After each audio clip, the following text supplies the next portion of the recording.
Sometimes the body fights back. And when it does, it can teach you more about yourself than any gym session ever could. I know that personally. My autoimmune journey forced me to confront something I didn't want to admit. Fitness wasn't just something I did. It was something I leaned on. It was my stress relief, my clarity, my control.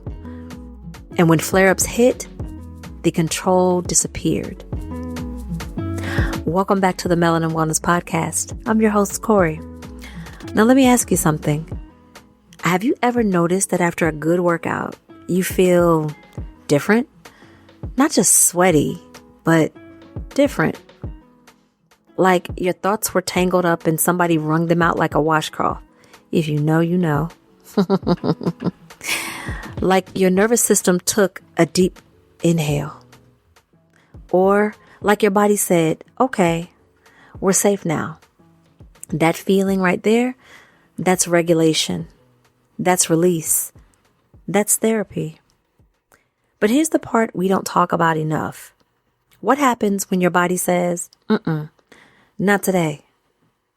During my flare-ups, I couldn't move the way I used to. The workouts that once grounded me felt out of reach. My joints ached.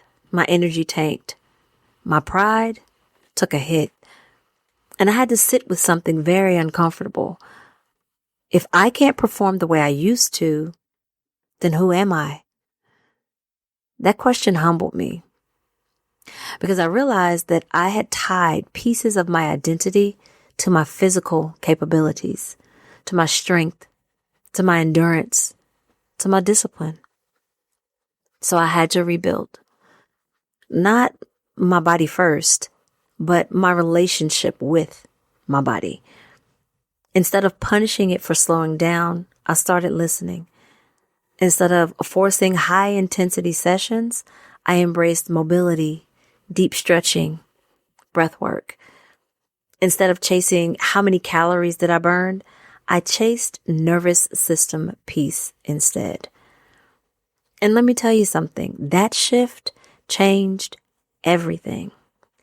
Fitness then stopped being about aesthetics. It stopped being about proving I was quote unquote back. It became about partnership. And here's something that I learned.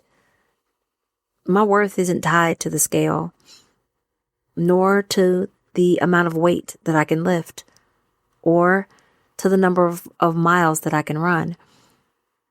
True fitness therapy happens when you respect your body's signals, not override them.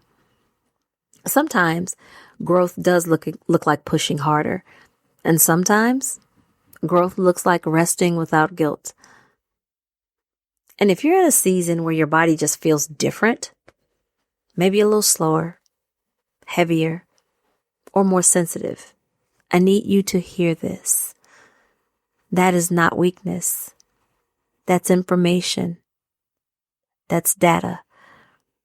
Your body is always communicating, but the question is, are we listening or are we arguing? So here is your micro shift for today. Notice one place in your body that is asking for support instead of pressure.